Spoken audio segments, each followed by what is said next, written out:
Well, before you guys asking me about the garage update, I'm gonna take you there and show you, because I had somebody DM me, ask me, why is all your stuff in the middle of the trailer RV?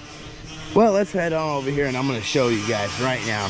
It might be a little loud because he's grinding and cutting and doing this and that. Check it out, look at him go. Look at my buddy, old buddy Santiago. Santiago's getting down. Oh, we gotta go get a Taco Bell. Oh, there's another one. Oh, that one looks dangerous. All right, I'm gonna back up. Oh, that one's growling at me. Oh, look at that thing. Okay, man, I'm not messing. Look, he's got the foot up. One foot up. This one looks nice. That one looks like it's ready to attack. Oh, it's stretching. It's ready to whoop my behind. I'm not messing with you guys. Sorry. So, this is one reason why, well, the main reason why all this stuff is sitting here on the driveway right now. So, if you guys remember, the issue that I'm having with this thing is, I said it in the video before because a lot of you guys were asking why it was switched. So due to the driveway being like this, the stacker cannot fit on this side. It can barely fit on that side. It can't even go on that side without a forklift. It has to go with a forklift. I kind of got sick and tired of it. I want to put the stacker back over here and I want to put the motorhome back over here. And I can't do that because it was not tall enough, because this thing is so tall. I never expected to purchase a stacker. I'm like, I'm gonna just have it enclosed, you know, and if I need more room, I'm gonna go bigger and bigger and bigger. You know, I went 26, and then went 28 Vinos, and I'm like, you know what, 28's gonna be plenty. Well, then this thing came. So, and I gotta get in the garage. I don't like my stuff outside. So what he has done here, so basically from you can see where obviously that panel is right there. That's how big it was. It was like 1311 or something, like at this very edge, or 1312 at this like very edge part right here. And well, the problem, this thing is literally 1311, and that's how close it was. So I called my boy Santiago over here, and he said, oh, it's no problemo, we just go higher. And well, he's literally going higher. So what he's done is, and we have it now, that very edge is now 16 feet. So I got more than enough room. And pretty much he cuts them. You can kind of see, oh, I think he's got all of them cut already. So he pretty much cuts them, and then he slides another piece of metal inside, and then he puts the piece in pretty much right over it. So if you guys can see here, once that's done, he welds them. You can't even really tell, you know, when he welds them and paints them. Obviously, I'm gonna have to get more paneling, because the paneling, well, obviously I'm gonna have a huge, you know, gap in there now. So the paneling, he's gonna have to redo all that. But here's some raw ones that you can see right over here. I don't know if you guys can see right there. See, so it's slid in, he tacks it, and then welds everything, and then it sits in a C channel up there like this, and another piece goes, bam, right into that channel. So it pretty much stays secure, because we have such high winds here. We get a ton of high winds here.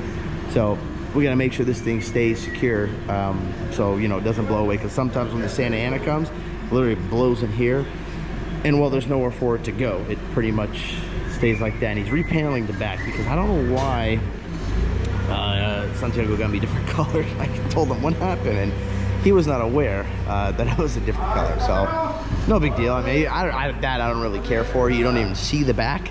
The main thing is just keeping everything out of the rain, out of the sun. I mean, because you can see here, you know, it sits outside, you're getting beat by the sun and the rain. I don't like to do that. So now, once he finishes it, I'll be able to put the stacker here and my motorhome back on this side.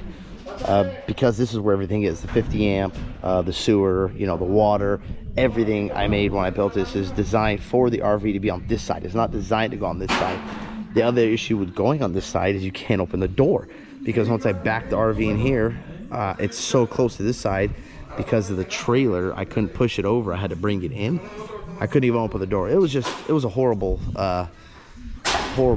you know, not design, but it was just horrible for me. It was a pain in the butt. I didn't like it. So here's our man Santiago, just redoing everything, lifting it, You know, and I'll put his phone number. I know a lot of you guys are asking me about him, about his phone number. There's only one downfall.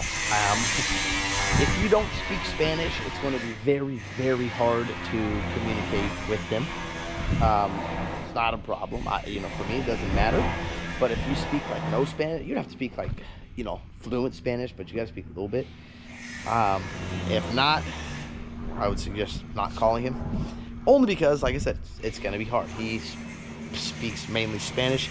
English is, sometimes he's got a guy with him where he speaks good English, but he's done really good work for me in the past, previous to building this garage. So I've had good luck with him. But and like I said, he actually did all of this. Like, he built this entire thing.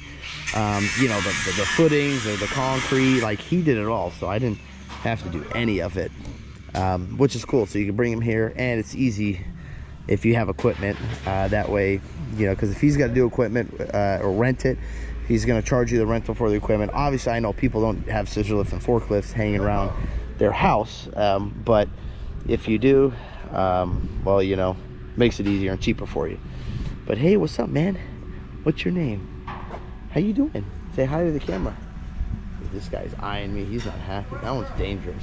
I would pet you, but I'm afraid that one's gonna go crazy, so I'm gonna just keep my distance. Well, boys, I was gonna try to finish the video for you today, but I just got a call that a semi truck is, this is a California thing, by the way, and this is what I was explaining to you guys when some of you asked me about the smog thing in California for diesels. So California now, obviously they do smog, but they do smog now on the big diesel trucks, Peterbilt motorhome, you know, the semi trucks, anything with a GVW of 14,000 and up. So I just got a call of and check out California. So I got a call from a customer, you know, he just found my number, and he is from Texas, because I got the call and it was weird. It's a Texas area code. It was like a 928 area code. I think it's Texas, something like that, or 832 area code, Houston, Texas. And he called me and he's like, yeah, I'm coming back and forth right now, and the Highway Patrol, I guess, have stopped him due to him not being not getting the test, because he's coming into California because he needs to be CARB compliant, which that's pretty crazy. You know, I don't, that's insane. So a lot of you guys ask me when you say, how do you do mobile? Well, this is one of the other things I do here. So I get calls, and it's pretty much a laptop, and then you've got your OBD plug, or you've got a lot of the semis, Peterbilt, you know, this style OBD plug. And pretty much this is how I do the smog. Right here is a computer and these plugs. If you're older, if you're 2012 and older, I have to do a smoke opacity test, which that's pretty much no computer. That's me visually looking at the truck, making sure you know, you're CARB compliant, you got your CATs and your DPF and all of that, and making sure there's a certain percentage of smoke.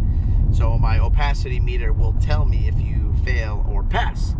So that is, well, where I'm going right now. It's 5 o'clock, and I was getting ready. So, you know, I'm gonna eat real quick. Then I got the phone call. He's like, hey, I'm pulled over. I'm like, oh, all right, I'll be right there. And the viewpoint, well, to me, usually I would tell them, you know, I can't right this second, but the viewpoint is, I'd say, only 15 minutes probably from me. So I was like, all right, I get up over there real quick and smog it for him, and we'll go from there. So here it is. This is called the viewpoint, and there's another semi on the other side that I have to smog.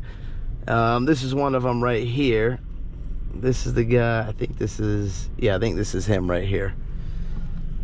That guy, he said he'll be right back. So, well, we'll see what happens. Time to smog these bad boys. So there you have it, guys. There's a little update of the garage, and an update on, well, the smogs that sometimes I get called that I got to go do, well, take care of the customer. So that's all I got for you guys. If you guys like the video, hit that thumbs up button. Don't forget to subscribe. Peace. Yeah.